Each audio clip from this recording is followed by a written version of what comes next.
पालकमंत्री हसन मुश्रीफ यांच्या अध्यक्षतेखाली आज जिल्हा नियोजन समितीची बैठक पार पडली। या बैठकीनंतर पत्रकारांशी बोलताना त्यांनी विविध विषयांवर संवाद साधला। कोल्हापूर शहरातील रस्त्यांसाठी 100 कोटी रुपयांचा निधी मंजूर झालाय, मात्र अद्यापही रस्त्यांची कामं सुरू झालेली नाहीत।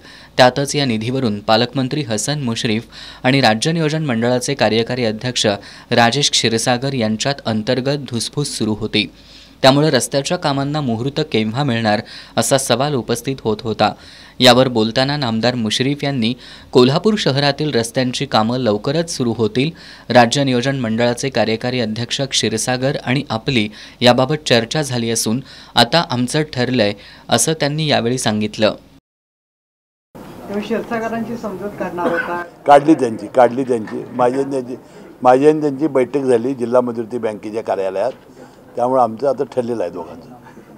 अंबाबाई मंदिर विकास आराखडा आणि ज्योतिबा मंदिर विकास आराखडा यांचं आजच्या जिल्हा नियोजन समितीच्या बैठकीत सादरीकरण झाल्याची माहिती त्यांनी दिली। आणि करवीर निवासिनी अंबाबाईसाठी जवळजवळ 700 कोटी रुपयाचा खर्च जागा भूसंपादन आणि विकासासाठी लागणार आहे।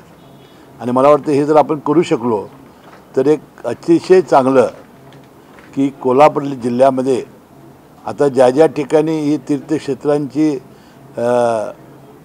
विकसित झाली तिथं 10 पटीनं पर्यटक आणि भाविक वाढलेले आहे।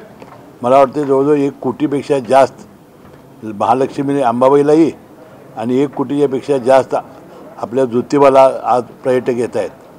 हे जर आपण करू शकलो तर जवळजवळ 10-15 कोटी लोक दरवर्षी या दोन्ही क्षेत्रामध्ये येतील असा विश्वास आहे। राष्ट्रवादीच्या खासदार सुप्रिया सुळे यांनी शासन आपल्या दारी कार्यक्रमाची श्वेतपत्रिका काढण्याची मागणी केली आहे। यावर बोलताना नामदार मुश्रीफ यांनी याबाबत राज्य सरकार निर्णय घेईल असं स्पष्ट केलं।